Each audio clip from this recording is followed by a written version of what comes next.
चंदौली के एक छोटे से गांव से निकल के आपने ग्लोबल स्टेटस हासिल किया, तो मैं आपकी जर्नी एक जानना चाह रहा हूँ। जो लक्ष्य बनाया हमने वो अभी हासिल नहीं हुआ। ये रास्ते हैं, मंजिलें अभी कहीं और हैं। जितने भी यूथ हैं उनके मतलब उनको लगता है कि गांव से निकल के हम ज़्यादा बड़ा कुछ कर नहीं सकते। उनके दिमाग में एक फियर रहता है कि हमारा बैकग्राउंड शायद अच्छा नहीं है, हमारे माता पिता ने बहुत पैसे नहीं कमाए, हमें बड़ा आदमी नहीं बनाया, तो शायद वो डरते हैं कि मैं कैसे निकल के जाऊँगा बाहर। Dream thought then action. घर से निकल पड़े हैं तो मंजिल मिलके ही रहेगी। गुमराह तो वो हैं जो घर से ही नहीं निकलते। आप बस चलिए। और आज का यूथ जो मेनली है ना, वो पॉलिटिकल ओपिनियंस में बहुत डिवाइडेड है। किसी का कुछ ओपिनियन है, वो आइडियोलॉजी पे चले या पहले अपनी वैल्यूज क्रिएट करें। देखिए ये पीपीपी मॉडल है। पहले पर्सन, फिर पर्सनालिटी और फिर पॉलिटिक्स। पहले तो आप ये समझाइए गिरमिटिया कौन है। गिरमिट से गिरमिटिया मतलब 1400-1500 के बाद जब थोड़ा दुनिया बीच में एक बार स्थिर हुई, तो ये प्रेरणा की बात है कि एक मजदूर के रूप में किसी देश में जाना और वहां के राष्ट्रपति के रूप में आज संवैधानिक शपथ लेना, ये एक बहुत बड़ी प्रेरणा है। आपने उसमें से एक काउंसिल बनाई है, ग्लोबल गिरमिटिया काउंसिल। तो इस काउंसिल का मतलब क्या इंपॉर्टेंस है, ये क्यों जरूरी है? ये हिस्ट्री को बचाने के लिए या फ्यूचर बनाने के लिए? दोनों के लिए। मोदी जी कहते हैं कि विरासत भी और विकास भी। तो आज के हमारे जो गेस्ट हैं वो बहुत खास हैं। इनका नाम है श्री अरविंद पांडे जी। 15 साल की उम्र में घर छोड़ दिया था इन्होंने और तब से आज ग्लोबल आइकन की तरह काम कर रहे हैं। इनका मेन टॉपिक जिस पे ये काम कर रहे हैं इस समय वो है गिरमिटिया। गिरमिटिया समाज के लोग, जो भारत से कई सारे लोग बाहर ले जाए गए दास प्रथा के थ्रू, उनकी आइडेंटिटी जो छूट गई, उसके ऊपर इन्होंने पूरा टॉपिक पे काम किया है। एक काउंसिल क्रिएट किया है, ग्लोबल गिरमिटिया काउंसिल। उसके ऊपर हमने इनसे बात की। हमने इनसे कई ऐसे और टॉपिक्स पे बात की, कैसे यूथ आज के टाइम में डायरेक्शन विहीन हो चुका है, उसको डायरेक्शन पे कैसे लाया जाए। इस पूरे पॉडकास्ट में आप इनसे कई सारी और इन्फॉर्मेटिव चीज़ों को जानेंगे, तो इसको पूरा एंड तक ज़रूर देखिएगा। हम स्वागत करते हैं श्री अरविंद पांडे जी का।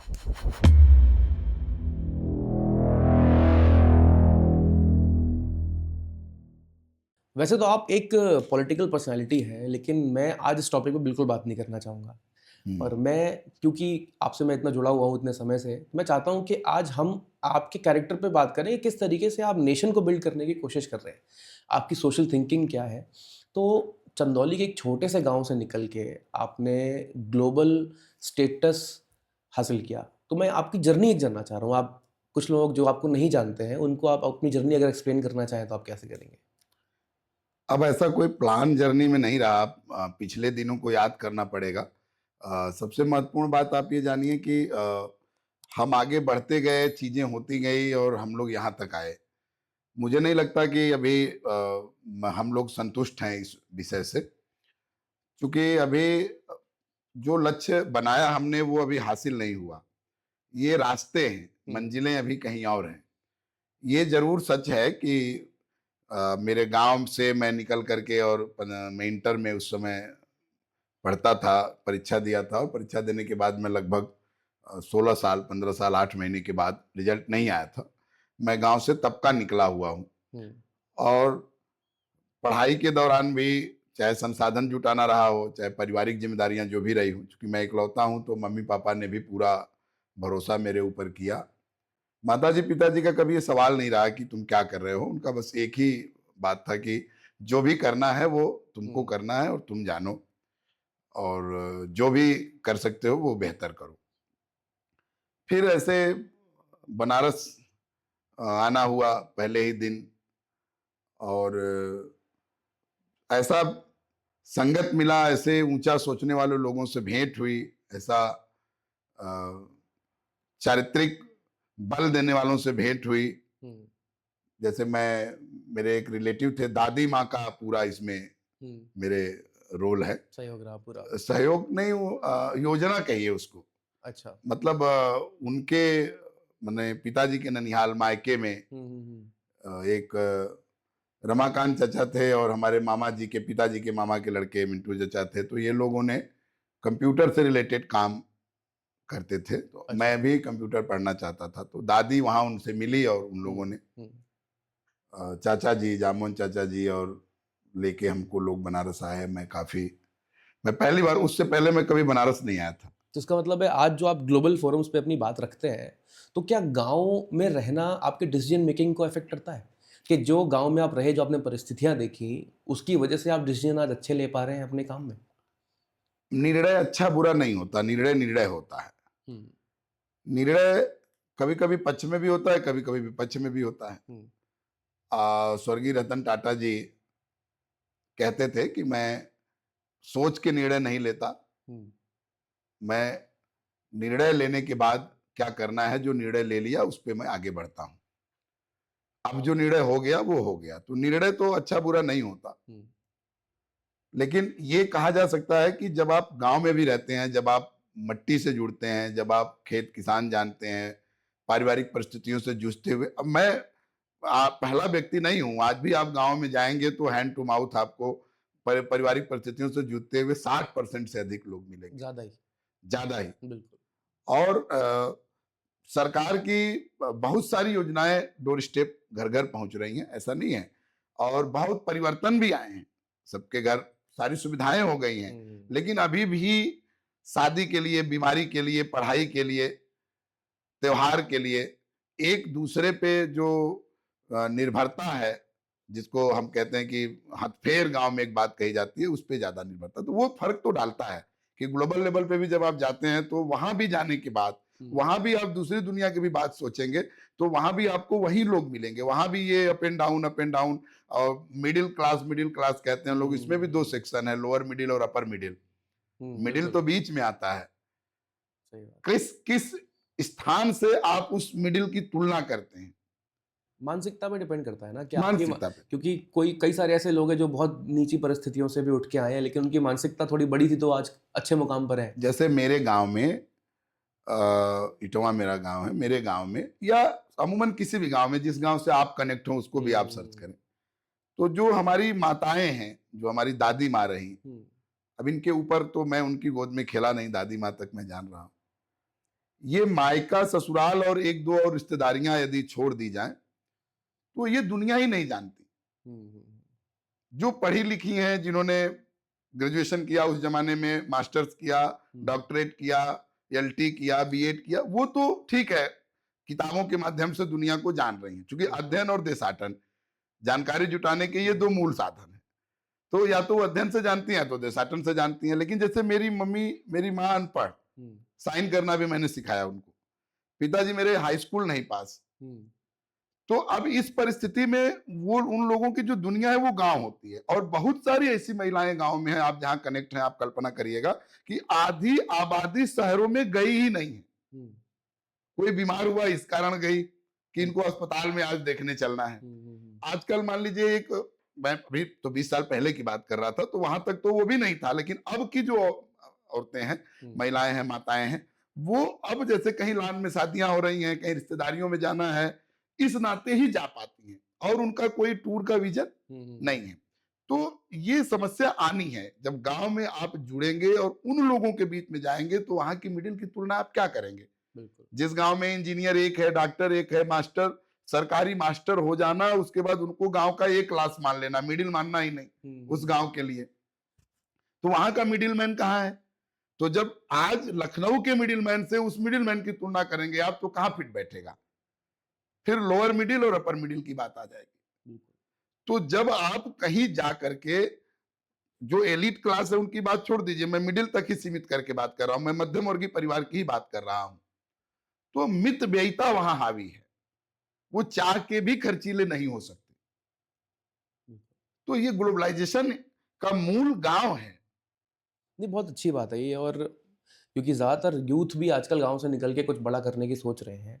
तो क्योंकि आप एक बहुत बेहतरीन एग्ज़ाम्पल हैं उनके लिए, तो मैं आपसे ये जानना चाहता हूँ कि जितने भी यूथ हैं उनके मतलब उनको लगता है कि गाँव से निकल के हम ज़्यादा बड़ा कुछ कर नहीं सकते। उनके दिमाग में एक फ़ियर रहता है कि हमारा बैकग्राउंड शायद अच्छा नहीं है, हमारे माता-पिता ने बहुत पैसे नहीं कमाए, हमें बड़ा आदमी नहीं बनाया। तो शायद वो डरते हैं कि मैं कैसे निकल के जाऊँगा बाहर। तो उनको क्या आप प्रेरणा देना चाहेंगे? देखिए, मैं तो अभी एक बात आपको स्पष्ट कर देना चाहता हूं कि गांव से निकलने में अब लोगों में संकोच नहीं रह गया है, हुँ, और गरीब से गरीब आदमी भी अपने बच्चे को शहर भेज के पढ़ाना चाहता है। हुँ, ये भी मैं आपकी बात को मान सकता हूं कि 50 से 60% लोगों की उम्मीदें गांव में ही दम तोड़ देती हैं। बाप की उम्मीदें, माँ की उम्मीदें, और आप माने या ना माने वैचारिकी वहां पे मर जाती है, वहां आइडियोलॉजी किल हो जाती है। ऐसी परिस्थितियों में जो लोग बाहर निकल के आते हैं, जो माँ बाप बच्चों को बाहर भेजते हैं, मैं अभी बीच में एक दिन अपने बेटे बेटियों को बाहर भेजना तैयारी करने का प्लान हम लोग कर रहे थे, तो मेरे बहुत सारे लोगों ने सुझाव दिया कि जो बाहर पढ़े वो सिर्फ पढ़े ही, हुँ, एक सेकेंड उनका बेकार नहीं जाना चाहिए। हुँ, आप क्या सोच रहे हैं? लेकिन मैं एक बात सोचता हूं और अपने बच्चों से अपील करता हूं, साथ में जितने लोग पढ़ने के लिए बाहर निकलते हैं, नौकरी करने के लिए बाहर निकलते हैं, उनसे भी अपील करता हूं कि यदि वो समय रहते घर पे खाना बनाना सीख जाएं, तो वो बाहर जाने के बाद जो उनका समय जितना कहीं जाके खाने में, कहीं मंगा के खाने में लगता है, उससे कम समय में वो खाना बना भी सकते हैं और अपने स्वास्थ्य को भी सही रख सकते हैं, और अपने माता पिता के 2 से 3 हजार, 4 से 5 हजार, 5 से 10 हजार, जो जिस मिडिल क्लास का बच्चा है हुँ। उसका महीना बचा भी सकते हैं। जी, मेरा तो मुख्य सवाल बस इतना है मेनली कि बैकग्राउंड जिनका नहीं होता है, उनको आप कैसे क्या एग्ज़ाम्पल दे सकते हैं कि भाई जिसका बैकग्राउंड नहीं भी है, वो कैसे निकल के आ सकता है? बैकग्राउंड मायने उनका नहीं ये रखता। मन से ये डर कैसे आप भगा सकते हैं? उनको आप क्या पढ़ना कहना होगा, चाहेंगे? उनको पढ़ना होगा। हुँ, इस देश में बैकग्राउंड के लोग सफल हुए, इसमें दो बात नहीं है। हुँ, बहुत सारे लोग हैं जो बैकग्राउंड से सफल हुए, जिनके माता पिता पूर्वजों की पीढ़ी रही, उनका वैज्ञानिक दृष्टि में उनके डीएनए ने उनको सपोर्ट किया कि नहीं आप ऐसा कर सकते हो। हुँ, लेकिन आपने देखा होगा इस देश में परिवर्तन, चाहे शैक्षणिक हो, चाहे आर्थिक हो, चाहे किसानी का हो, कृषि का हो, पारिवारिक हो, वो हमेशा आम परिवारों से निकले नौजवानों ने ही लाया है। बिल्कुल। चंद्रशेखर आजाद का कोई बैकग्राउंड नहीं था, भगत सिंह का कोई बैकग्राउंड नहीं था, राजगुरु का कोई बैकग्राउंड नहीं था, सुखदेव का कोई बैकग्राउंड नहीं था, पंडित राम प्रसाद बिस्मिल का कोई बैकग्राउंड नहीं था, एपीजे अब्दुल कलाम का कोई बैकग्राउंड नहीं था, हुँ, स्वामी विवेकानंद जी का कोई बैकग्राउंड नहीं था। इवन उनके गुरु स्वामी रामकृष्ण परमहंस जी को भी आप देख सकते हैं, आदि गुरु शंकराचार्य जिन्होंने बाद में फिर सारी रचनाएं की, उनका भी कोई बैकग्राउंड नहीं था। आज के डेट में आपके देश के प्रधानमंत्री का कोई बैकग्राउंड, आपके प्रदेश के मुख्यमंत्री का कोई बैकग्राउंड, हुँ, आप ऐसे बहुत, ऐसा नहीं कि बैकग्राउंड वाले लोग नहीं हैं या सफल नहीं हैं, लेकिन आपको देख के मैं आप ये निश्चिंत हो जाइए कि हुँ, परिवर्तन की जो लहर है, वो जब जिस जिस उस पे जो सवार होता है, वो आम मजदूर किसान परिवार का ही बेटा होता है, और इसके सैकड़ों नहीं हजारों लाखों उदाहरण हैं। मतलब आपकी बातों से मुझे जो समझ में आ रहा है कि सोच बहुत ज़रूरी है। सोच, आगे बढ़ने की सोच जितना वो ज़रूरी है, उससे ज़्यादा बैकग्राउंड और फिज़िकल पावर ज़रूरी नहीं है। नहीं, बैकग्राउंड से बड़ा सोच है, हुँ, हुँ। बिना सोच थिंक, एक वो कहावत भी है ना कि मैं चलता गया, कारवां बनता गया। वो ड्रीम थॉट देन एक्शन। हुँ, आप सबसे पहले सपना देखते हैं, फिर उसके बारे में आइडियोलॉजी बनाते हैं, थॉट सोचते हैं, विचार करते हैं, फिर उस पे आप कर्म करते हैं। हुँ, वो आप जो पूछ रहे हैं वो लाइन क्या है कि एक तो कहते हैं कि घर से निकल पड़े हैं तो मंजिल मिलके ही रहेगी, गुमराह तो वो हैं जो घर से ही नहीं निकलते। हुँ, प्रेरणा मुझसे नहीं, मैं नाम नहीं बता सकता किनकी लाइन है ये, लेकिन इस लाइन से प्रेरणा लोग ले सकते हैं। बिल्कुल। और एक दूसरी लाइन है कि घर से निकले थे जानिबे मंजिल मगर, लोग मिलते गए और कारवां बनता गया। हुँ, तो आप बस चलिए, आप किसान के बेटे हो और फावड़ा उठाओगे जमीन पे मारोगे तो इतनी ही मिट्टी निकलेगी, लेकिन निकलेगी, निष्फल नहीं होगा। हुँ, सही तो बात। आपके विचारों का जो हथौड़ा है, जब उस हथौड़े को आप मारेंगे तो व्यक्तित्व का निर्माण होगा, बिल्कुल होगा। उसमें कोई दो राय नहीं है। और ये कभी सोचना ही नहीं कि पीछे बैकग्राउंड क्या था क्या नहीं था, बस ये सोचना कि हम आने वाली पीढ़ी को बैकग्राउंड क्या दे के जाएंगे, और हुँ, सिर्फ इसीलिए काम करना। बहुत अच्छी बात है। यूथ संवाद के दौरान आपने कई सारे युवाओं से बात की। आपने उनके थॉट प्रोसेस को समझा, उनकी प्रॉब्लम्स को समझा। तो आपने जब उसका एक निष्कर्ष निकाला होगा, तो आपको क्या समझ में आया कि यूथ के साथ प्रॉब्लम क्या है? कि ये डायरेक्शन नहीं है उनके पास या उनके पास रोज़गार की सबसे बड़ी प्रॉब्लम है? यूथ के पास विजनरी है, युवा काम कर रहे हैं। अभी वो दुबे जी देखिए, हमारी बहन आईएएस हुई, हुँ, और जितनी भी सिविल परीक्षाएं का रिजल्ट आ रहे हैं आप उसको देख रहे होंगे, सब यूथ हैं। हुँ, देश इस लेवल पे आके खड़ा है कि आप आजकल, पहले हम लोग जब बचपन में युवा अवस्था में जब जिलों पे जाना शुरू किए थे तो हर जगह आपको 50 साल के हम्म, डीएम दिखाई देते रहे होंगे, हम्म, डिस्ट्रिक्ट मजिस्ट्रेट। आज आप मेरे साथ चलिए, आपको हर जिले में यूथ दिखाई देगा, लगभग लगभग। कारण क्या है? हम्म, यूथ पूरी तरीके से काम कर रहा है, लेकिन जो एडमिनिस्ट्रेशन का इंफ्रास्ट्रक्चर है, इसको डेवलप और करने की जरूरत है। अच्छा। और करने की जरूरत इन द सेंस, जो आपने पूछा रोजगार और डायरेक्शन की बात। हम्म, भाई, आप ये कप है तो आप इसमें पानी दे सकते हैं हमको, चाय दे सकते हैं हमको। ये ना हो तो आपकी चाय और पानी दोनों आप किसी दूसरे पात्र में देंगे। हम्म, ऐसे ही जब तक हम स्थान निश्चित नहीं करेंगे, हम्म, यूनिट्स नहीं बनेंगी, प्रशासनिक ढांचे का विस्तार नहीं होगा। प्रशासनिक ढांचा मतलब मैं सरकार पर निर्भर होकर नहीं कह रहा हूं। हम्म, एडमिनिस्ट्रेशन, जैसे हम जहां बैठे हैं, इसका एडमिनिस्ट्रेशन बढ़े, इनका काम बढ़े, उपयोगिता बढ़े, तो आदमी बढ़ेंगे, हम्म, तो रोजगार अपने आप मिलेगा। हम्म, तो जितने नेचर के काम हो रहे हैं देश के अंदर, वो हजारों भी हो सकते हैं, क्योंकि हम लोग जितना जानते हैं, जितना देखते हैं, तो जितना पढ़ते हैं, हम्म, उतने नेचर के काम का कैसे ग्रोथ हो। प्रधानमंत्री जी ने और स्किल डेवलपमेंट डिपार्टमेंट ने जो इंटरप्रेन्योर इंटरप्रेन्योर शब्द का हम्म, निर्माण किया, हम्म, और निर्माण किया, मैंने निर्माण तो पहले से था, मैंने उस पर काम करना, इस्तेमाल किया फोकस करना, उसको, हाँ, मार्केट मार्केट किया उसको। करना शुरू किया। और जिस तरीके से नए लोग आए लगातार, हम्म, ये बात भी सही है कि हर आदमी सफल नहीं होता।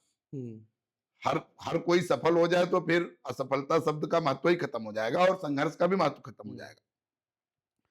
तो वो चीजें बढ़े, विस्तारित हो, और एक सही दिशा में, सही दिशा जो डायरेक्शन आपने कहा, हम्म, वो व्यक्ति से ना लें, भारतीय दर्शन से उसकी दिशा लें, हम्म, वेदों से उसकी दिशा लें।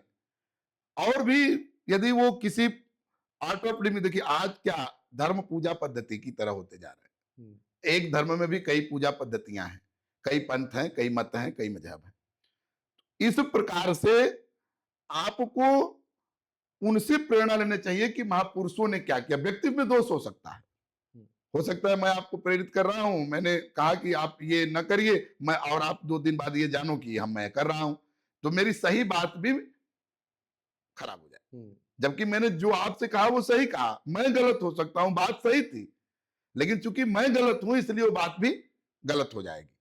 ऐसी परिस्थितियों में प्रेरणा पुरुष जो हैं, समाज के आदर्श पुरुष हैं, जिनकी सर्व स्वीकार्यता है, उनके जीवन को पढ़ें और उनसे प्रेरणा लें, उनसे दिशा लें। अपने माता पिता की आंखों में देखें कि इनकी हमारे लिए चाहत क्या है, पढ़ पाए। सबसे बड़ा अध्ययन वो है, उसके अनुकूल काम करें, और प्रगति जितना कर सकते हैं करें। तो मतलब आपका ये कहना है कि यूथ को डायरेक्शन की ज़रूरत है और साथ में एडमिनिस्ट्रेशन को भी इम्प्रूव होने की ज़रूरत इंप्रूव करने की, चूंकि है। इसी में उनसे मेरा मेरा पहले जो है, एक उनकी जिम्मेदारी है ये। छोटा-सा एक इसी पे मेरा काउंटर क्वेश्चन है कि जैसे एडमिनिस्ट्रेशन की बात करें, आपने बोला कि व्यवस्था उस हिसाब से बने तो यूथ कुछ ना कुछ करेगा।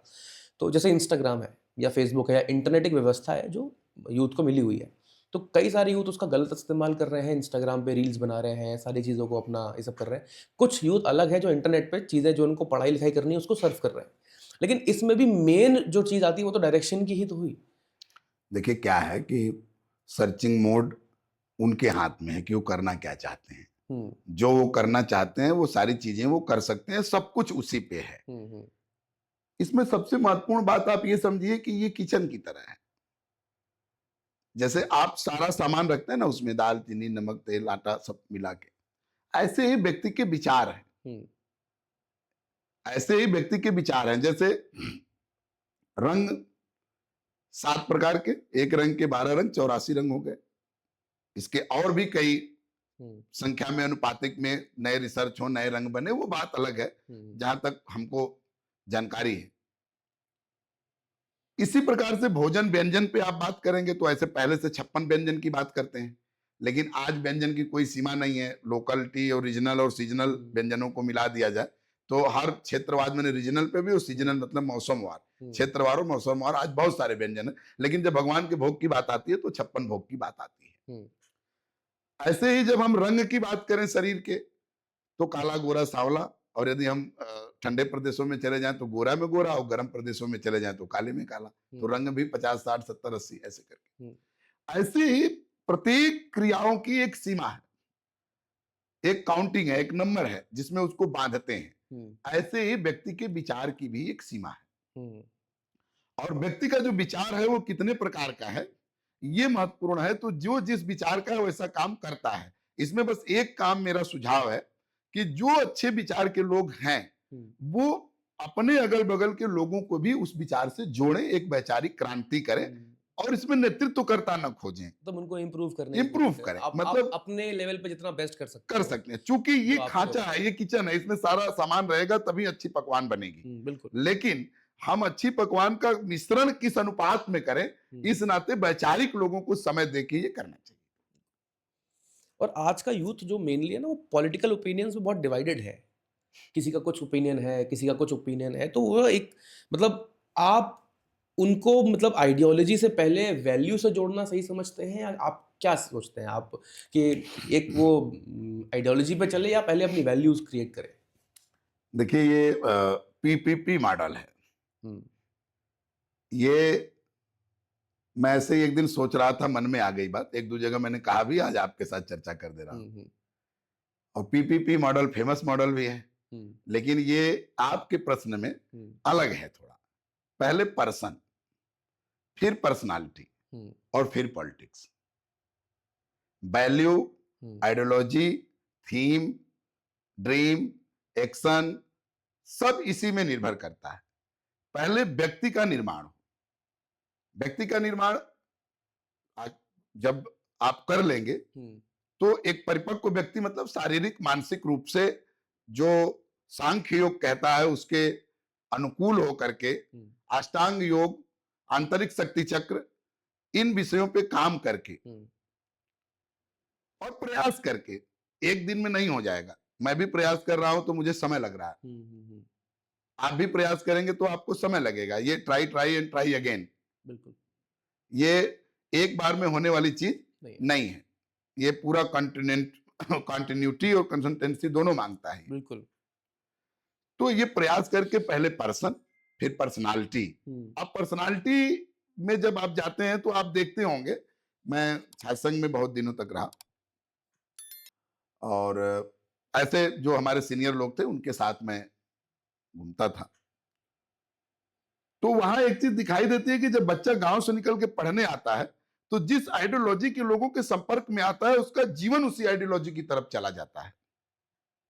और इसके पीछे का कारण क्या है? इसके पीछे का कारण है कि विचारधारा और सिद्धांत हुँ, हुँ, हुँ, और फिलॉसफी, दर्शन, ये तीनों को हमने छोड़ दिया है झोले के कोर्स में। हुँ, जो बैग लेके हमारा बच्चा पढ़ने जाता है, हुँ, उसके सिलेबस में ही हम चाहते हैं कि वो आइडियोलॉजी भी पढ़े, हुँ, प्रिंसिपल भी पढ़े और फिलॉसफी भी पढ़े।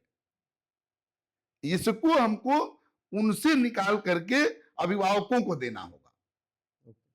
आपका काम है, आपने बच्चा पाला पोसा, कपड़ा दिया, खाना दिया, उसको अच्छा मार्ग दिखाया, राह दिखाया, संस्कार दिखाया, और आप चाहते हैं कि मतलब तरक्की करे, उन्नति करे, आगे बढ़े, नाम करे और इतिहास में दर्ज हो, तो आपको उसको आइडियोलॉजी और प्रिंसिपल हुँ, और फिलॉसफी मतलब विचारधारा, सिद्धांत और दर्शन, हुँ, ये आपको उसको शुरुआत के दिनों में परिवार में देना होगा कि हमारे जो पूर्वज थे हुँ, या हमारा जो रहन सहन का तरीका, आर्ट ऑफ लिविंग जो है हमारे परिवार का या समाज का, या हम यदि कम कर पा रहे हैं तो बेहतर किसका है। मैं फिर कह रहा हूं कि एकदम सर्वमान्य व्यक्तित्व के भी जीवन से उदाहरण देके, आदर्श पुरुष का उदाहरण देके, हुँ, भगवान रामकृष्ण का उदाहरण दे करके उनके विचारधारा को, उनके सिद्धांत को और उनके दर्शन को तय करना पड़ेगा। क्योंकि जब वो जाते हैं ना तो आइडियोलॉजी का निर्माण कर लेते हैं, तो व्यक्तित्व का जो निर्माण होता है वो भी हम चाहें तो परिवारों में ही व्यक्ति और व्यक्तित्व को संयुक्त करके कर सकते हैं। बहुत और अच्छी। राजनीति जब आपकी विचारधारा तय हो जाएगी, तो पहले तो आइडियोलॉजी बनती है कि हम लेफ्ट में जाएंगे कि राइट में जाएंगे। हुँ, पहले तो आइडियोलॉजी बनती है ना, देश के अंदर लेफ्ट में जाएंगे कि राइट में जाएंगे, हम किस विंग में हमारी आइडियोलॉजी जाती है, हुँ, फिर हम चूज करते हैं कि इसमें क्या अच्छा है, हुँ, फिर हम सोशलिज्म की तरफ जाते हैं। हुँ। राजनीति के तो जितने विभेद हैं ये यही सारे हैं। बट आपको नहीं लगता कि आइडियोलॉजी से पहले वैल्यूज़ भी मैटर करती हैं? वैल्यूज, आपकी जो वैल्यूज़ हैं, जैसे आइडियोलॉजी भी आपकी तभी क्रिएट होगी जब आपने घर में सीखा होगा। आदमी नॉलेज और एजुकेशन में जो फ़र्क है, सबसे पहले आप अपने घर से ही शुरू करते हैं, कुछ भी समझना, सीखना। तो जो आपके घर की जो वैल्यूज़ होंगी, उसी हिसाब से आपकी आइडियोलॉजी बनेगी। आगे चल के आप जब अपने कॉलेज में पहुँचेंगे, जैसे आपने छात्र संघ की बात की, तो आप बड़े सक्रिय रहे अपने पूरे पॉलिटिकल करियर में जो आपने शुरू किया। तो छात्र संघ में भी आपकी आइडियोलॉजी उसी से तो कनेक्ट करेगी जिसकी तरफ आपकी वैल्यूज़ होंगी। वैल्यूज तो अपने लिए हैं। मैंने कहा ना, व्यक्ति का निर्माण, जब व्यक्ति जो अपने अंदर तैयार करेगा वही उसकी वैल्यू बनेगी। हुँ, तो व्यक्ति के निर्माण में ही तो वैल्यू समाहित हो जाती है। और निश्चित तौर पे मापदंड जो है, जो वैल्यूज हमारी हैं, वो मापदंड तो स्थापित करना ही पड़ेगा। उसके बिना तो आगे बढ़ना बहुत मुश्किल काम है। और आप निर्धारण कहाँ कर पाएंगे? हुँ, हुँ, हुँ, निर्णय की पहले की इकाई है जीवन मूल्य निर्धारित करना। हुँ, ये निर्धारण और निर्णय के पहले की इकाई है। जब तक जीवन मूल्य नहीं आप निर्धारित करेंगे, तो आप, जैसे कोई व्यक्ति किसी को कुछ देना चाहता है, उससे कुछ लेना चाहता है, हुँ, तो वो तय करेगा, वो अपने जीवन मूल्य निर्धारित किया है कि मेरे जीवन में हमको इतना ही करना है, हुँ। तभी तो वो कर पाएगा। तो नो डाउट आप जो कह रहे हैं कि नहीं, वैल्यूज क्रिएट करना, हाँ। ये प्राइमरी काम है। और छात्र संघ की जैसे बात अभी छिड़ी गई है, तो मैं आपसे पूछना चाह रहा हूँ कि आप लखनऊ यूनिवर्सिटी में बहुत दिखाई देते हैं। तो आपको उससे इतना प्रेम क्यों है? नहीं, मैं पहले लखनऊ यूनिवर्सिटी में नहीं, मैं तो एक कार्यक्रम के नाते नहीं, अभी। अभी भी कई सारे आपके इंस्टाग्राम पे भी वीडियोज़ हैं और कई सारे लोग आपके डालते भी रहते हैं कि आप संगोष्ठी और ऐसे कार्यक्रम बहुत ऑर्गेनाइज़ करते हैं वहाँ। नहीं, तो हम पहली बार किए थे ऐसा नहीं, यहाँ पे। एलयू में लेकिन आप फिर भी आपका थोड़ा आना जाना, विशेष प्रेम है। आना जाना रहता है। एक्चुअली देखिए है क्या कि हमारे जितने भी राजनीतिक लोग हैं, वो यहाँ से हमारे सीनियर जो पहले अभी स्थापित है राजनीति में, वो वहाँ से राजनीति किए। लेकिन हम लोग ज़्यादा, मैं एलयू क्या, हम लोग बनारस ज़्यादा, अपने जैसे संपूर्णानंद में हमने हुँ, हुँ, एमजेएमसी किया, हमारे साथ के लोग वहाँ थे, तो वहाँ हमारा आना जाना ज़्यादा रहा। हुँ, हरिश्चंद्र से हमने एलएलबी किया, तो वहाँ हमारा आना जाना ज़्यादा रहा। और हमारे साथ के भैया के साथ, बड़े भैया हमारे थे हुँ, कृष्णानंद हुँ, पांडे जी, हुँ, और अन्य लोगों के साथ हम लोग विद्यापीठ में भी आना जाना ज़्यादा रहा। लेकिन लखनऊ में एक बार ये था कि राज्य की राजधानी है, और एक कार्यक्रम ऐसा था, प्रवासी भारतीय दिवस और विश्व हिंदी दिवस पे करना था। इस कारण से हम जो है लखनऊ यूनिवर्सिटी का चुनाव किए कि ये हुँ, केंद्र में था हुँ, और राज्य की राजधानी में था। और बहुत अच्छा लगा मुझे लोगों से मिलके, और मैं पहली बार वहाँ जाकर के कोई कार्यक्रम करने का ऐसा प्रयास किया, और काफी सफल रहा। बाकी जो हमारा जीवन रहा, छात्र जीवन, हम लोग बनारस में ही हुँ, रहे हुँ। और गांव पे रहे। ऐसे लखनऊ से बहुत वास्ता उस समय पे नहीं रहा। आपके बारे में जो जितना मैं जानता हूँ और मैंने पढ़ाई की है, उसमें मुझे एक चीज़ बहुत कॉमन दिखाई देती है, गिरमिटिया। तो पहले तो आप ये समझाइए गिरमिटिया कौन है? थोड़ा-सा गिरमिटिया का इतिहास और फिर हम आपकी गिरमिटिया काउंसिल पे भी बात करना चाहेंगे। हाँ, तो ये तो गिरमिटिया का ही कार्यक्रम था लखनऊ विश्वविद्यालय में। हुँ। और गिरमिटिया क्या मतलब, प्रवासी हिंदी का अर्थ ही है कि जहाँ जहाँ गिरमिटिया लोग गए, बाकी जगहों पे भी है। पहले थोड़ा-सा गिरमिटिया ही आप समझा दीजिए, गिरमिटिया का गिरमिटिया थोड़ा क्या, बैकग्राउंड अगर हम गिरमिट समझें। से गिरमिटिया, गिरमिट से गिरमिटिया मतलब 1400-1500 के बाद जब थोड़ा दुनिया बीच में एक बार स्थिर हुई, तो उस समय औपनिवेशवाद चरम पे था। तो ग्रेट ब्रिटेन और डच, फ्रेंच, स्पेन और ये पुर्तगाली, ये औपनिवेशवाद के कारण ये लोग जो है जगह जगह जाते थे और अपना व्यापार करने के लिए, और वहाँ बागान लगाना, मजदूर रखना, जो एक प्रोसेस है हुँ, एडमिनिस्ट्रेशन का, उसको पूरा करना, और वहाँ से वो जो भी नया आइलैंड दिखता था वहाँ निर्माण करना, और हुँ, वहाँ के संसाधनों स्रोत से हुँ, धन अर्जित करना और अपने साम्राज्य का विस्तार करना। ऐसी नीति उपनिवेशवाद की चल रही थी।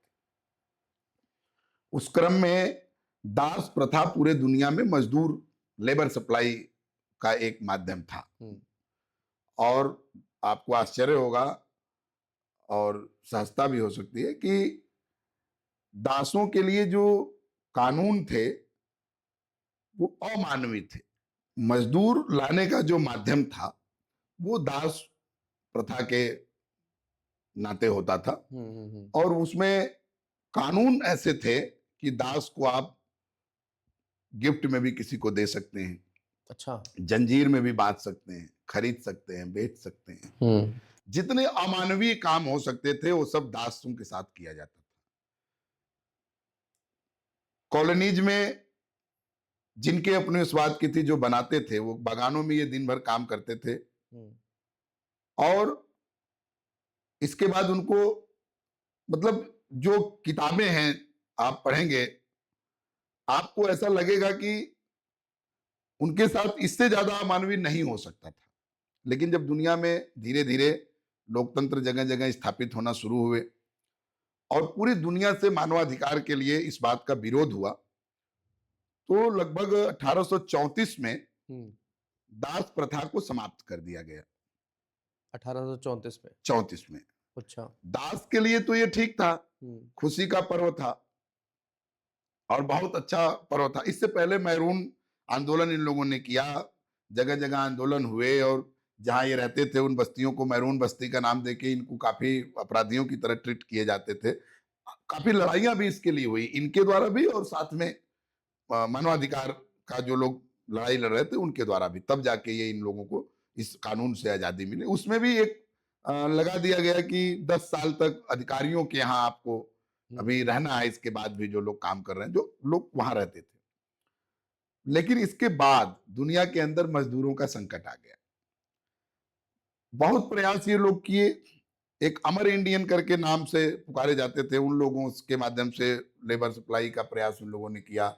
चाइना से भी प्रयास किया, पुर्तगालियों से भी मदद लेके प्रयास किया, लेकिन सफलता उस तरीके से नहीं मिली और लगा कि जो बागान है उनके सापेक्ष मजदूर उनके पास नहीं जा पा रहे। हम्म, फिर इन लोगों ने भारत, ग्रेट ब्रिटेन के साथ, जैसे एक देश पे मेरा मैं उदाहरण स्वरूप एक देश की बात आपसे कर रहा हूं। तो एक देश में 1873 में सूरीनाम एक देश है। हम्म, तो सूरीनाम में 1873 में यहाँ रानी विक्टोरिया और वहाँ डच के अधिकारी, नाम ध्यान में नहीं आ रहा है उनका, हम्म, उन लोगों दोनों के बीच में ये संधि हुई कि भारत से मजदूर जाएंगे।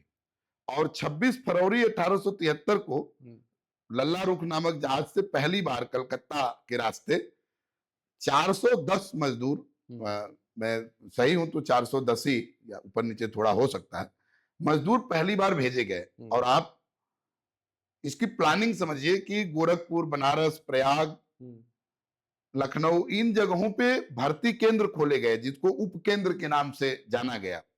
और ये बात फैलाया गया कि श्री राम के देश जा रहे हैं, श्री राम के द्वीप जा रहे हैं, और सूरी नाम उनको ले गए। हम्म, तो एग्रीमेंट करके जो उनको ले जाने की प्रक्रिया थी, तो जितने लोग गए उसमें सभी पढ़े लिखे लोग नहीं थे। और आपने देखा होगा कि भाषा की अपभ्रंशता के कारण क्षेत्रों में कई कई शब्दों को दूसरे दूसरे नाम से लोग बोलते हैं, यहाँ कुछ बोलते हैं वहां कुछ बोलते हैं। तो वो लोग एग्रीमेंट को ही गिरमिट कहने लगे, इंडेंचर शब्द एग्रीमेंट, उसको गिरमिट कहने लगे। और जो गिरमिट कहे वो गिरमिटिया हो गए धीरे धीरे। धीरे धीरे।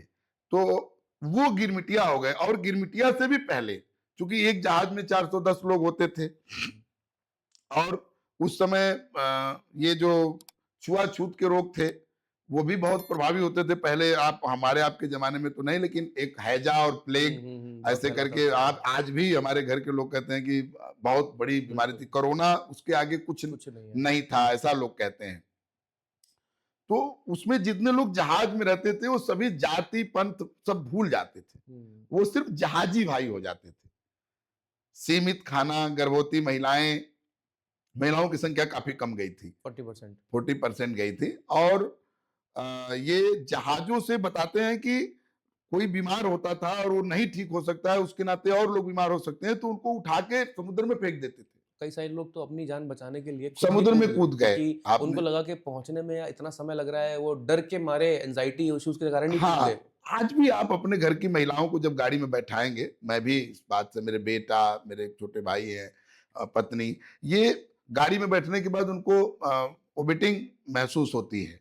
और समुद्र में जहाज में हम लोग भी जब पहली बार जाने की प्लानिंग कर रहे थे, तो कई लोग इस बात को बताते हैं, और आपने अनुभव किया भी होगा कभी, कि वहां पानी वाली जो जहाज है, शिप जो चलती है, उसमें आदमी को आम बात है उल्टी दस्त आना और ऐसे तबीयत नहीं, खराब उसका होना। कारण भी एक तो उसमें हिलता बहुत है, दूसरा हाँ, सिर्फ पानी दिखता है चारों तरफ, चारों तरफ तो आपका दिमाग प्रोसेस नहीं कर पाता प्रोसेस नहीं चीजें। करता।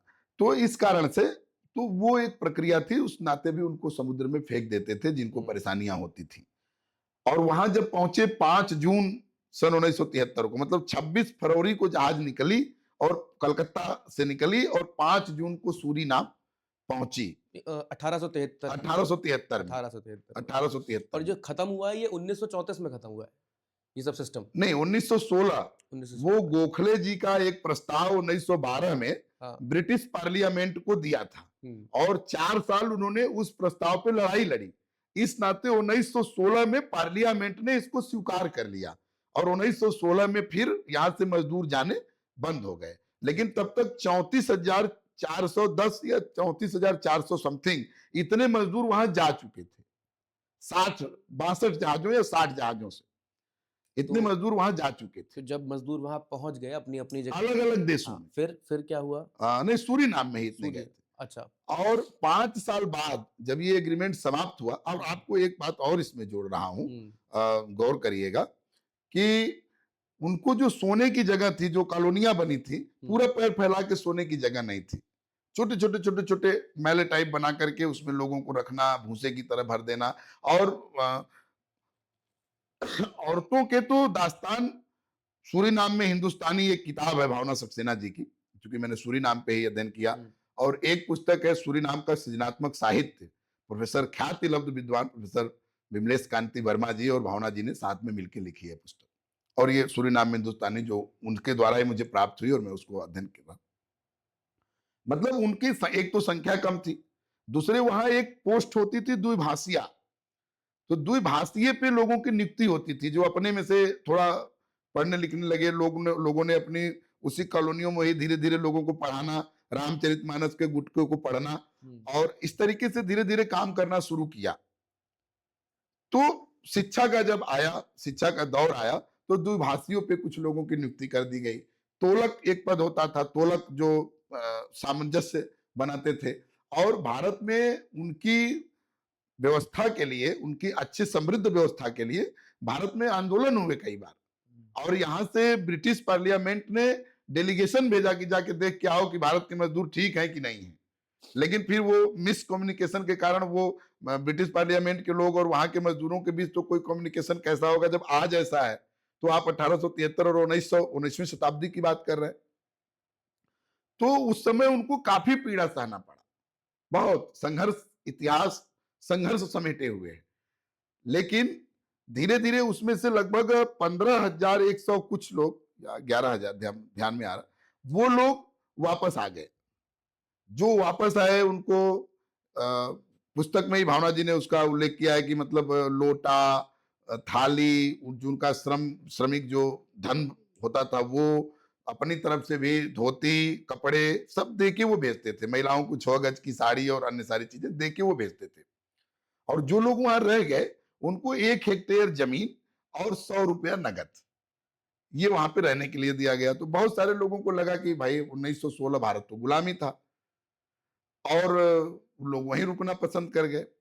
बाद में जो लोग वहां रुक गए, यहां तक तो संघर्ष की कहानी थी, जो लोग वहां रुक गए और उसके बाद एक अपने कृपलानी जी, जेटी कृपलानी, ये व्यापार करने भी गए। जब सारी चीजें, जब मजदूर जाने बंद हो गए और सूरीनाम देश से एक कनेक्टिविटी भारत की बन गई, बनना भी ये कारण रहा कि गिरमिटिया वहां पे गए, इस कारण ही कनेक्टिविटी भारत की बनी। बहुत सारे जगहों से हमारे पारस्परिक संबंध ऐसे जो आम लोगों के दिलों में है, परिवारों के इतिहास हो, रूट्स हो, जड़ों से जुड़ने वाली बात हो, वंशावली, हमारे भारत वंशी लोग वहां पे एक बड़ी संख्या में शासक हो, ऐसे देश पारस्परिक संबंध वाले कम है।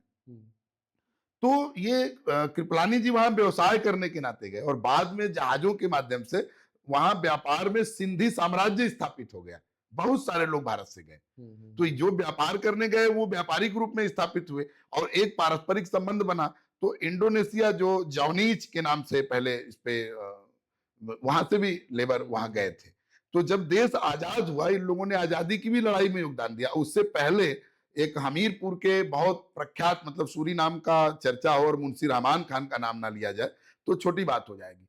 तो मुंशी रहमान खान रामलीला प्रेमी थे और उन्होंने जो हमारा समाज था, रामलीला का समाज जो था, इन लोगों को रामलीला करना, रामचरितमानस का अध्ययन करना, या जो रामचरितमानस का पाठ होता है सुरमय, साहित्य में, संगीत में, ये मंडली और बैठका के माध्यम से इन लोगों ने, जो लोग रुक गए उन लोगों ने अपनी सारी चीजें करनी शुरू की और भारतीय संस्कृति का वहां पे एक उत्थान किया।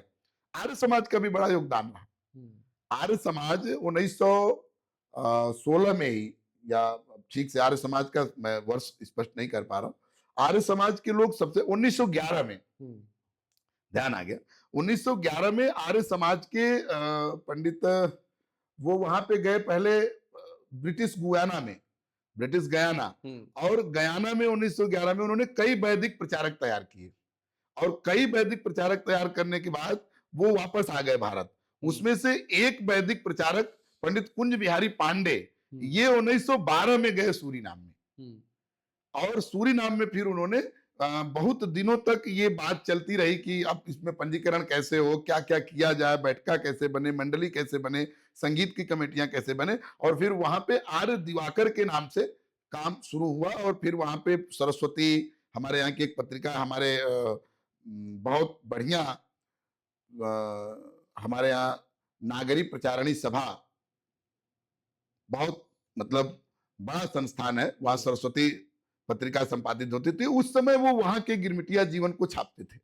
तो जैसे 1911 में लोग गए वहाँ करने के लिए, और आज जब नरेंद्र मोदी जी हमारे प्राइम मिनिस्टर वो गयाना जाते हैं और गिरमिटिया कम्युनिटी से कनेक्ट करते हैं, तो आज के समय में हम भारत को का एक ग्लोबल नैरेटिव सेट कर रहे हैं या क्या कर रहे हैं? क्योंकि नहीं, पिछले ये 8-10 सालों से गिरमिटिया पे डिस्कशन थोड़ा ज़्यादा हो रहा है। अभी हमारे एक कॉन्फ्रेंस में, सुषमा स्वराज जी का एक कथन था गिरमिटिया के बारे में, एक्सप्लेनेशन उन्होंने बड़ा अच्छे तरीके से दिया। वो 8 साल पुराना एक कॉन्फ्रेंस था जिसमें पीएम भी शामिल थे।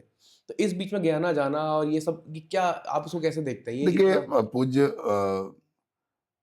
जो हमारे गिरमिटिया पूर्वज रहे, अभी कॉन्फ्रेंस में एक वक्ता ने कहा कि गिरमिटिया तो अपना जीवन इतिहास में भी, संघर्ष में भी और प्रेरणा में भी, तीनों में बना ले गए। हम उन पे जो डिस्कस कर रहे हैं उनके वंश की होने के नाते, हमारे वो वंश है इस नाते कर रहे हैं।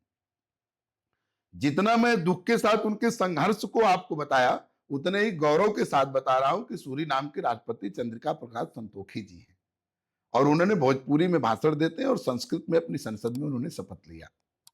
भोजपुरी, अवधी और मगही मिला के सरनामी हिंदी नामक मान्यता प्राप्त भाषा सूरीनाम में है।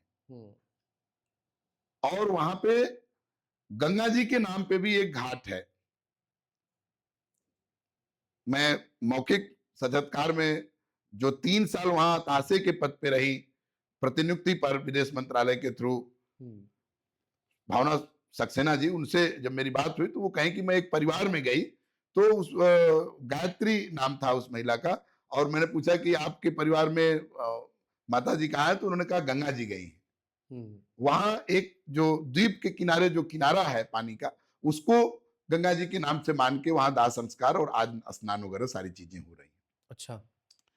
तो ये प्रेरणा की बात है कि एक मजदूर के रूप में किसी देश में जाना और वहां के राष्ट्रपति के रूप में आज संवैधानिक शपथ लेना, ये एक बहुत बड़ी प्रेरणा है। और उन गिरमिटिया के वंशजों ने, गिरमिटिया को एक नई डिबेट मिली है, कर्मशील। गिरमिटिया मजदूर न कह के, मजदूर के जगह पे कर्मशील कहने का, अभी हमारे 2 दिवसीय अंतर्राष्ट्रीय जो हम लोग संगोष्ठी किए, उसके उद्घाटन करता माननीय बाल मुकुंद जी भाई साहब ने ये अपने संबोधन में कहा कि उनको मजदूर न कह के कर्मशील कहा जाए, क्योंकि कंट्राकी जो शब्द यूज होता है सूरीनाम में, या जिसको हम एग्रीमेंट पे गए, कॉन्ट्रैक्ट बेस्ड, हाँ, कॉन्ट्रैक्ट बेस पे जो लोग लिए जाते हैं, तो मजदूर हमेशा लोग सक्षम और योग्य कुशल कामगार लेते हैं। तो कर्मशील कामगार है वो, गिरमिटिया मजदूर नहीं है, लेकिन डॉक्यूमेंटेड गिरमिटिया है, इस नाते अभी गिरमिटिया पे बात हो रही है। तो उनके जो अगली पीढ़ी रही, वो इस योग्य हुई कि उन्होंने बताया कि नहीं, ये भी एक देश है जिसपे हम भारतवंशी शासन कर रहे हैं, या हमारा यहाँ पे प्रभुत्व है, हम यहाँ राजनीतिक रूप से सबल और सक्षम है। रह गई बात प्रधानमंत्री जी की, तो प्रधानमंत्री जी हर छोटे बड़े देश में जाते हैं। उन्होंने जब प्रधानमंत्री बने थे तब भूटान की कितनी बड़ी मदद की थी, छोटा देश था। किसी देश में, हमारे आस पड़ोस के देश में कोई भी आपदा आ जाए, सबसे पहले किसी देश का जहाज यदि राहत सामग्री के साथ उड़ता है तो भारत का उड़ता है। और वो प्रधानमंत्री जी की ही प्रेरणा है, उन्हीं का सोच है। तो वो तो कनेक्ट होना ही चाहते हैं। और इस बार जो वो 9 जनवरी सन 2025 को उड़ीसा में जब प्रवासी भारतीय दिवस मनाया जा रहा था, उसके मंच से जब खड़ा होकर उन्होंने कहा अपने भाषण के दौरान कि एक उदाहरण हमको गिरमिटिया भाइयों से लेना चाहिए कि कैसे ये अपने अपने लिए काम करें। उन्होंने गिरमिटिया के लिए काम करने की प्रेरणा तो दिया ही दिया, लेकिन उन्होंने गिरमिटिया क्या प्रेरणा देते हैं इस बात को बताया। बिल्कुल। उन्होंने कहा कि इनसे उदाहरण लेना चाहिए कि किस तरीके से ये एक मजदूर के रूप में जाके और एक शीर्षस्थ के रूप में बैठे हुए हैं। तो उन्होंने आग्रह भी किया कि क्यों ना हम इनके ऊपर इनके डाटाबेस तैयार करें, क्यों ना हम कोई टेलीफिल्म बना सकें, कोई लघु कथा बना सकें, कोई सांस्कृतिक कार्यक्रम के नाते जोड़ सकें। उन्होंने कहा कि इस पर वर्ल्ड गिरमिटिया कॉन्फ्रेंस होना चाहिए इंटरवल पे, मतलब एक बार दो बार नहीं, लगातार। उन्होंने कहा कि यूनिवर्सिटियों में इसकी चेयर बनानी चाहिए ताकि हम इस पे रिसर्च कर सकें, इनके रूट्स को कनेक्ट कर सकें। बिल्कुल, बिल्कुल। उन्होंने कहा कि ग्लोबल गिरमिटिया रूट्स को हम कैसे खोजें, कैसे वो रूट्स गए। रूट्स की ही अगर बात की जाए तो सबसे जो बेसिक चीज़ हमें उनसे सीखनी चाहिए कि जब वो अपने देश से दूसरे देश गए काम करने के लिए, उनको ले जाया गया, तो अपने साथ अपने ग्रंथ, रामचरितमानस, हाँ, गीता ऐसे सब लेके गए जिनसे कि उन्होंने वहाँ अध्ययन किया, वहाँ पढ़ाई की और इसको आज भी वो प्रमोट कर रहे हैं। प्रमोट कर रहे हैं। जिससे नहीं, हमारी भारत की संस्कृति वहाँ पहुँची और उसको वहाँ पे प्रिज़र्व किया गया। किया गया। अभी आप देखेंगे तुरंत की घटना, तो मैं दूसरी यात्रा प्रधानमंत्री जी की हुई मार्च में त्रिनाथ, हुँ, वहां भी गए तो उन्होंने गिरमिटिया को बोला। और इसके बाद जून जुलाई जुलाई जुलाई में वो जब अपनी यात्रा पे थे मॉरिशस की, या अ, ध्यान नहीं आ रहा मुझे ठीक से, मतलब गिरमिटिया देश में गए थे, हुँ, तो वहां उन्होंने फिर बताया जनवरी वाली बात को। हुँ, उन्होंने कहा कि अब डेटाबेस पे काम हो रहे हैं, हम वंश खोज की बात कर रहे हैं, ग्लोबल रूट्स तैयार किए जा रहे हैं। क्योंकि 9 जनवरी को उन्होंने अपनी कहा था भाषण के दौरान कि हुँ। मैं अपनी टीम को भी कहना चाहूंगा कि आप इस पे काम करो। तो नहीं, बहुत इम्पोर्टेंट है। प्रधानमंत्री जी की टीम जो काम की उसको उन्होंने अगली बार उसको बताया। और अभी जब हुँ, उन्होंने साउथ अफ्रीका, चूंकि नटाल एक ऐसी जगह है जहां 11 लाख से अधिक हम जो नटाली हिंदी वहां बोलते हैं, हुँ, हिंदी वहां भी बोलते हैं, तो 11 लाख के लगभग हमारी वहां आबादी। और आप प्रधानमंत्री जब जोहान्सबर्ग गए, सबसे लेटेस्ट नवंबर की जो उनकी यात्रा रही, हुँ, तो हे गंगा मैया तो के पियरी चढ़े वो, हुँ। हे गंगा मैया हो गंगा मैया, इस गाने से उनका स्वागत हुआ। वहां के फोक कलाकार ने उनका स्वागत किया। सुना, मैंने देखा था सुना, वो आपने वीडियो। सुना होगा। और फिर बगल में गणेश मंत्र से उनका स्वागत कुछ वैदिक वेशभूषा में खड़े बच्चे कर रहे हैं, और वो खूब मंत्रमुग्ध होकर चीजों को सुन रहे हैं।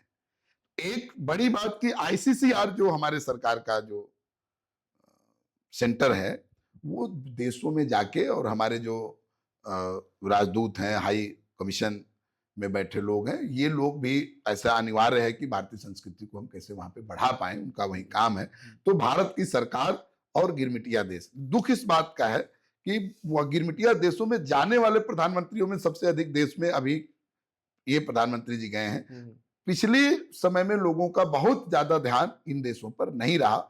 जब वो खुद में सक्षम सशक्त हुए हैं, तो आज जाने की आवश्यकता पड़ रही नहीं तो इसका एक पॉज़िटिव भी देख लें अगर हम, जैसे आप जैसे लोग जिन्होंने कुछ फाउंडेशंस, काउंसिल्स और ऐसी चीज़ें बनाई हैं जिस पे गिरमिटिया लोगों पे अब रिसर्च होनी शुरू हो गई है।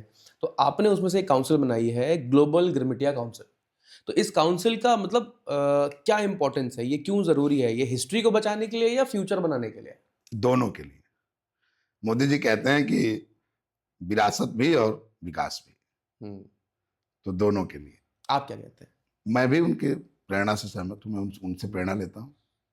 क्योंकि काम तो वो कर रहे हैं इस हुँ, विषय पे। इसमें जैसे ओसीआई कार्ड, जो हमारे इंडियन ओरिजिनेटर हैं, जो हम लोग कार्ड दे रहे हैं, तो एक तरीके की नागरिकता नहीं है, लेकिन सुविधाएं नागरिकता जैसी दे रहे हैं।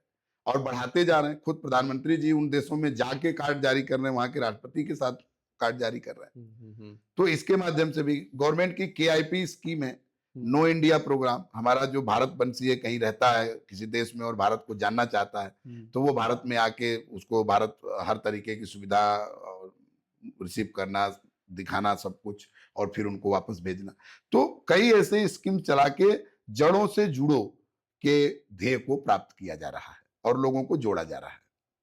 बिल्कुल, जिस तरीके से हम लोग भारत अपनी आइडेंटिटी को ग्लोबल कर रहा है जिस तरीके से, तो मुझे लगता है जो ऑलरेडी हमारे ग्लोबल एम्बेसडर्स कह सकते हैं इनको तो हम, आज के समय में, उस समय तो भले ही मज़दूरी के लिए वो गए थे, लेकिन आज के समय में वो ग्लोबल एम्बेसडर्स हैं हमारे। तो जिस तरीके से इंडिया ग्लोबल हो रहा है, तो इनके बारे में हमें रिसर्च करके इनको प्रिज़र्व करना बहुत ज़रूरी है। ये तो उन्होंने यही तो कहा कि हुँ, विश्वविद्यालयों में इसके लिए चेयर बननी चाहिए, शोध होने चाहिए। बिल्कुल। और जो हमारे देश में सरकारी संस्थाएँ हैं जो उनके लिए जिनको हुँ। एकदम फिक्स बजट मिलते हैं इस काम के लिए कि आप इनको कैसे कर सकते हैं, तो किया बिल्कुल। जाना चाहिए। थोड़ी-सी बात मैं करना चाहूँगा आपकी इस किताब पे, मैं इसको पढ़ रहा था अभी कुछ दिन पहले और आपसे ही जानना चाहूँगा कि आप ही इसके रचयिता हैं। व्यक्ति निर्माण से राष्ट्र निर्माण। पहली बात तो प्रेरणा कैसे आई आपको किताब लिखनी चाहिए? क्योंकि आपकी उम्र मैं जानता हूँ बहुत ज़्यादा नहीं है, अभी सिर्फ़ आप 37 साल के ही हैं। हुँ। तो इतनी छोटी कम उस पे उम्र डेट ऑफ में बर्थ वो लिखा हुआ है, हाँ, पीछे लिखा भी इस है। नाते आप तो आसानी से तो इस मतलब इसके पीछे की प्रेरणा क्या है? इतनी जल्दी किताब लिखने के पीछे क्या कारण नहीं, है? मुझसे पहले भी लोग लिखे हुए हैं। मैं एक घर में गया। नहीं तो ये आप जिस तरीके से चंदौली के छोटे से गाँव से निकले और आज एक किताब लिख पा रहे हैं, तो ये आपका एक्सपीरियंस बताती है या सिर्फ़ इसमें कुछ पॉलिटिकल चीज़ें ही हैं? नहीं, नहीं, पॉलिटिकल बुक नहीं है ये, इसका पॉलिटिक्स से कोई लेना-देना नहीं है। और देखिए लेखक तो बहुत छोटी उम्र में भी लोग लिख रहे हैं और अच्छा लिख रहे हैं। हम लोग तो अभी उस श्रेणी में भी नहीं आए हैं जो बहुत अच्छा लिखते हैं। लेकिन इसकी प्रेरणा ऐसा कि हम लोग 2017-18 से 18 से हुँ, मैं आर्टिकल लिखता था। यहाँ एडवांटेज न्यूज़ एक पत्रिका लखनऊ से छपती है, उसमें प्रतिभा हमारा सबसे पहला आर्टिकल आया था, अच्छा। 2018 लास्ट 19 में। हुँ, और आदर्श की स्थापना, कल्पना, जीवन, ऐसे करके बहुत सारे आर्टिकल मैं लिखता रहता था। एक दैनिक मानवर अखबार है, कभी-कभी उसमें संपादकीय भी लिखता था। हुँ, तो ऐसे कलेक्शन कुछ थे, तो कोरोना काल में ऐसा अ, हुआ कि पुस्तक का रूप दिया जा सकता है। अच्छा। और हमारे साथ जो कनेक्ट थे इस पुस्तक लिखने से पहले सुप्रीम कोर्ट में एडवोकेट हैं आशीष चौबे जी। हुँ, हुँ, हुँ, उन्होंने एक प्रेरणा दिया कि आप यदि सब आप पूरा आर्टिकल बनाएँ तो आप एक अच्छी किताब लिख सकते हैं। हुँ, फिर हमने कोरोना काल में ऐसा कोई दूसरा काम था नहीं। गाँव में बढ़िया खाट पे सोना, लिखना, मोबाइल से ही टाइप करना, तो कोई दूसरा हुँ, साधन भी हुँ, ऐसा हुँ, हुँ, कोरोना में तो एक-दूसरे से बात भी नहीं करते थे लोग।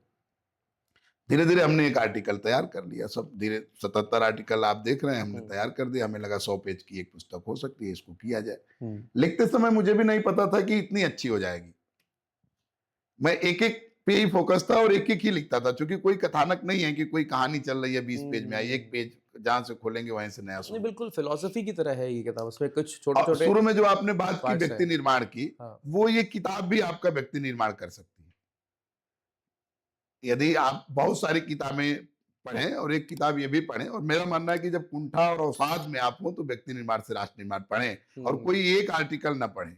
पूरा आर्टिकल पढ़ें, आपके मन में जितने भी प्रश्न हैं उसका कोई न कोई उत्तर आपको मिल जाएगा। बिल्कुल। ये बात अलग है कि उस समय वो उत्तर भी प्रश्न जैसा लगता है। हुँ, हुँ। लेकिन जब हम फिर जब थोड़ा उससे बाहर निकलते हैं अपनी उस परिस्थिति से, तो हम ये तय कर पाते हैं कि हाँ यार, उस किताब में सही लिखा था। एक चैप्टर तो इसका पढ़ रहा था आपका प्रयास, हाँ, आपका 19th चैप्टर है। तो आप क्या बताना चाहेंगे कि आपके हुनर की कद्र हो या ना हो, आपको प्रयास करते रहना चाहिए क्योंकि प्रयास की एक रूपता परिणाम निश्चित देती है एवं आपका कोई एक प्रयास इतिहास बना सकता है। इतिहास बना सकता है। एक प्रयास। मैं कहता हूँ आपके पॉडकास्ट की कोई एक रील हुँ, हुँ। आपको इंटरनेशनल लेवल पे, कल से फ़ोन की घंटी आपकी बजनी शुरू हो जाए, मैं आपके साथ सहयोगी हो जाऊँ उठाने के लिए कि बिल्कुल। हाँ, अभी अमृतांश भैया खाली नहीं है। तो हुँ, ये भी हो सकता है। तो ये पहले दिन आप नहीं तय कर सकते किसी प्रयास में कि ये प्रयास सफलता मिला या नहीं मिला। एक हमने इसमें आर्टिकल और लिखा है हुँ, पराजय पे। हुँ, तो हमने लिखा है कि पराजय तो होती ही नहीं है। जय के रास्ते का जो संघर्ष है, जैसे आज हम घर से निकले हुँ, और हमको जाना है लखनऊ के बाद रायबरेली। हम रायबरेली तक नहीं गए, हमारा वो काम फेल हो गया। हुँ, लेकिन हम बीच में यदि बछरावा के पास या उसके आसपास कोई ऐसा व्यक्ति मिला जो 10 साल से नहीं मिला था, हमने उसके साथ एक चाय पी, कुछ बातें की, तो हमारा जाना निष्फल नहीं हुआ, एक रिजल्ट आउटपुट आया। तो पराजय के रास्ते में भी, पराजय में जय छुपा हुआ है। बिल्कुल। आप किसी एक इकलौते लक्ष्य के लिए हारा हुआ मान लेना किसी व्यक्ति को नहीं। प्रयास, हुँ, try try and try again. और मैं ये आर्टिकल लिख रहा था तो मेरे दिमाग में आदरणीय कुमार विश्वास जी का चेहरा घूम रहा था। हम्म, और उनकी जब आप पुराने वीडियो देखेंगे हाँ, और फिर देखेंगे कि कोई दीवाना कहता है, कोई पागल समझता है, और हम्म, जब आज देखेंगे अपने अपने राम, तो आपको लगेगा कि प्रयास कैसे सफलता देता है, कोई एक प्रयास कैसे इतिहास बना सकता है, वो हम्म। आप देखेंगे। तो इसकी अगर किसी को मंगानी हो ये तो कैसे ऑर्डर कर फ्लिपकार्ट, सकता है? अमेजन, प्रभात बुक्स, हर हम्म। जगह उपलब्ध है। और इसकी कोई ई और कॉपी? हर पुस्तक मेले में उपलब्ध है। अच्छा। राष्ट्रीय और अंतरराष्ट्रीय पुस्तक मेला, जैसे विश्व पुस्तक मेला अभी दिल्ली प्रगति मैदान में लगा है, तो हम्म। प्रभात बुक्स के स्टॉल पे कोई जाएगा तो उसको व्यक्ति निर्माण से राष्ट्र निर्माण मिलेगी। और किसी को अगर ई कॉपी इसकी मंगानी हो? ई कॉपी किंडल पे है, अच्छा। वो भी फ्लिपकार्ट और अमेजन पे है, आप किंडल पे ले ओके। सकते हैं। बहुत सुंदर। नहीं, दोनों पे मतलब है। प्रयास लगता है एक किताब लिखने में, प्रूफ रीडिंग, दुनिया भर के सारे काम, मतलब ये अच्छी बात है बहुत। मुझे तो ये बहुत इंटरेस्टिंग लगा पूरा पॉडकास्ट। इसको ख़त्म करने हैं अब एक रैपिड फायर से। एक छोटा सा फेज़ होता है हमारे सारे पॉडकास्ट में हम लोग करते हैं। आजकल कुछ हो रहा है। चीज़ें आपसे मैं पूछूंगा, छोटे-छोटे शब्दों में आप उसका जवाब दे सकते हैं, या थोड़ा-सा अगर एक्सप्लेन करना चाहें तो, कि आज के इंडिया के यूथ के लिए अगर आप एक लाइन में कुछ कहना चाहें। व्यक्तित्व बनाओ, ज़रूरी है। बाकी चीजें अपने आप बन जाएंगी। ठीक है। दूसरा सवाल मेरा ये है कि कोई एक ऐसी किताब जिसने आपकी सोचने की क्षमता को पूरी तरीके से बदल दिया हो? एक किताब थोड़ी अच्छी लगी थी, लॉ ऑफ अट्रैक्शन। अच्छा, उसके बाद से आपकी थिंकिंग पूरी चेंज हाँ, हुई। बाकी तो मेरा मानना है कि रामचरितमानस, हुँ। जो कोई भी व्यक्ति पढ़े तो हर सब कुछ रामचरितमानस में। बाकी आप किताब लिख ही रहे हैं लोगों की थिंकिंग चेंज करने हाँ, के लिए। व्यक्ति निर्माण से राष्ट्र हुँ। निर्माण। और इस समय पे आपके हिसाब से भारत की सबसे बड़ी ताकत क्या है? मोदी। सिर्फ? Leader lead by action. अच्छा। नेतृत्व नहीं होगा तो आप बहुत अच्छे वैज्ञानिक हुँ, इसलिए दम तोड़ दिए कि वो पोखरण परीक्षण नहीं कर पाते। अटल जी ना होते तो एपीजे अब्दुल कलाम का पोखरण परीक्षण नहीं हो पाता। हुँ। सोशल मीडिया पे आजकल लोग देखते हैं, लोगों को जज करते हैं उनके इंस्टाग्राम फॉलोअर्स से और इन सब चीज़ों से। तो सोशल मीडिया आपके हिसाब से क्या है? एक पॉजिटिव वे में है या एक नेगेटिव तरीका है? दोनों है आज की डेट में। हुँ, इसलिए कि पॉजिटिव वाले पॉजिटिव कर रहे हैं, निगेटिव वाले निगेटिव कर रहे हैं। फेक आईडी, हुँ, पैसा मांगना, हुँ, क्लोन आईडी, तो ये पूरी तरीके से निगेटिव है। हुँ, और मैं फिर उसी बात पे लौटूंगा कि ये व्यवहारिक पक्ष है, वो कुछ लोग रहेंगे। बिल्कुल रहेंगे। एक चीज़ जो स्कूल एजुकेशन में पढ़ाई जानी चाहिए, बहुत इम्पोर्टेंट है, आज के समय में नहीं पढ़ाई जा रही है। दर्शन, फिलॉसफी। स्वास्थ्य शिक्षा, अच्छा, दो ले लीजिए। ठीक है। एक हाँ, 2 ले स्वास्थ्य सकते हैं। शिक्षा, हेल्थ एजुकेशन को मिडिल स्कूल से, और दर्शन को भी मिडिल स्कूल से। ठीक है। और अगर आज देश के युवा को कोई आप एक ऐसी बात बताना चाहें जिसमें पॉलिटिक्स ना हो, कोई ऐसी आइडियोलॉजी ना हो, तो वो बात क्या होगी? स्वयं को जानो, हुँ, स्वयं को जानो, और सफलता के लिए जितना हो सकता है प्रयास करो। फाइनली मैं आपसे ये सवाल पूछना चाहूँगा कि आज से 10 साल बाद आप अपने आप को कहाँ देखते आपके दिल में। हैं? वो तो आप हमेशा रहेंगे। मैं तो, मेरी तो सुरक्षित जगह यही है नहीं, बहुत कि मैं बढ़िया। आपके दिल में रहूं। बहुत मुझे मज़ा आया आपके साथ बातचीत करने में, और गिरमिटिया पे हमने इतनी एजुकेशन हाँ, उस को पे तो समझा। अभी बहुत सारी बातें हैं। मैं तो कह हाँ, रहा हूँ 2 दिन का 2 दिवसीय अंतर्राष्ट्रीय संगोष्ठी हमने की। कैलिफोर्निया से डॉक्टर अनिता कपूर, हाँ। नीदरलैंड से हमारी अश्वनी के गांवकर, विमलेश कांति वर्मा जी सिंगापुर से आए, अच्छा। भावना जी आई राजभाषा विभाग से, हुँ। हमारे बीएचयू यूनिवर्सिटी के हमारे हिस्ट्री के हेड ऑफ डिपार्टमेंट हुँ, घनश्याम जी, हमारे पत्रकारिता के हेड ऑफ डिपार्टमेंट ज्ञान प्रकाश जी, डीयू से हमारे हुँ। डॉक्टर सुनील मिश्रा जी, प्रोफेसर सुनील मिश्रा जी, अच्छा। ऐसे और भी सूरी नाम के राजदूत हुँ, श्री सुभाष गुप्ता जी उसमें ऑनलाइन जुड़े, शारदानंद हरिनंदन जी नीदरलैंड से उसमें हुँ, ऑनलाइन जुड़े। तो जो दुनिया भर के गिरमिटिया, राकेश पांडे जी अपने प्रवासी जगत वाले, ये भी हमारे यहाँ उपस्थित होके उसमें अपना इन्होंने अच्छा। संबोधन दिया। हरीश जी, डॉक्टर संत त्रिपाठी हिंदी के बड़े विद्वान हमारे गांव के, राम नारायण जी भोजपुरी के बड़े विद्वान, रामनारायण हुँ, तिवारी जी गाजीपुर के रहने वाले हैं। गिरमिटिया बंसत का कोई आता है तो उनसे भेंट करने आता है, और वो लोग तो डिफाइन करते हैं कि मुंशी हुँ, रहमान खान हमीरपुर के थे, छेदी जी जो राष्ट्रपति रहे गयाना के पहले, वो ये अपने बस्ती के रहने वाले, हुँ, हमारे शिवसागर राम गुलाम जी जो बिहार से गए, जो अभी नवीन राम गुलाम जी हुँ, प्रधानमंत्री के रूप में अभी आए थे हमारे यहाँ, प्रधानमंत्री या राष्ट्रपति यहाँ भारत में अभी कुछ ही दिन पहले आए थे मॉरिशस के। तो ये गिरमिटिया पे बात करने के लिए अभी मतलब हाँ, नहीं बहुत इसमें तो कंटेंट बहुत है। हाँ, तो बहुत ये है। अगर हम एक एपिसोड पूरा सिर्फ गिरमिटिया पे बनाएंगे हम तब भी बना सकते हैं। 16 देश जो निर्विवाद हैं, कहीं कहीं तो 22 देशों का आता है कि भाई जो आप एक प्रणाली पे जितनी एग्रीमेंट प्रणाली पे आप उस समय जितनी भर्तियां किए वो सब को मान लीजिए गिरमिटिया।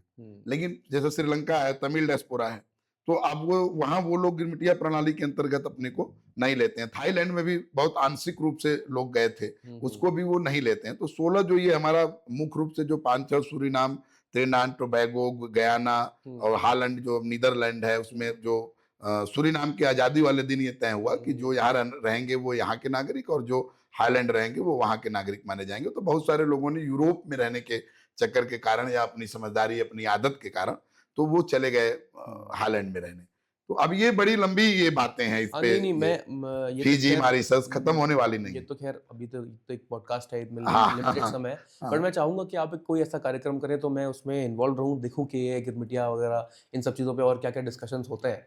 तो बीएचयू और डीयू में दोनों में हम लोग अभी तो प्रोफेसर ओमकार उपाध्याय जी ने बताया अभी अपने यहाँ डिपार्टमेंट में, सेंटर ऑफ स्टडीज डायस्पोरा, ये उन्होंने लखनऊ विश्वविद्यालय में स्थापित किया। मैं वहाँ जाता हूँ तो उन्होंने गिरमिटियोलॉजी एक शब्द दी, जिसको शारदानंद हरिनंदन जी ने नीदरलैंड से संचालित करने का काम किया कि वो सिलेबस में गिरमिटियोलॉजी ऐड कराना चाहते हैं। तो वो हिस्ट्री प्रिजर्व और फ्यूचर अपकमिंग के लिए वो सारी चीजें करने के लिए। नहीं, बहुत अच्छा। मैं प्रयास करूंगा कि अगला एक एपिसोड और आपके साथ रिकॉर्ड करूं आगे चल के, कि हम और थोड़ा सा इसमें रिफाइंड हो जाएंगे गिरमिटिया पे, और हो सकता है आगे चल के और भी अपने पास टॉपिक्स हो। हाँ बिल्कुल। मैं आपको बहुत धन्यवाद देना चाहता हूँ कि आप आए और हमारे साथ इस पे डिस्कशन किया, तो बहुत अच्छा लगा मुझे। मुझे भी बहुत अच्छा लगा। आपको बहुत बहुत धन्यवाद, आपका बहुत आभार, आप हमें समय दिए। बिल्कुल, थैंक यू सो मच ये वीडियो पूरा देखने के लिए। मैं आपसे रिक्वेस्ट करता हूँ कि अगर आपको हमारा कंटेंट थोड़ा सा भी पसंद आता है तो प्लीज़ इस चैनल को सब्सक्राइब करिए और हमें बताइए कि हमें फीडबैक दीजिए कि हम और किस किस को लेके आ सकते हैं, क्या चीज़ें हम और बेहतर कर सकते हैं। Thank you.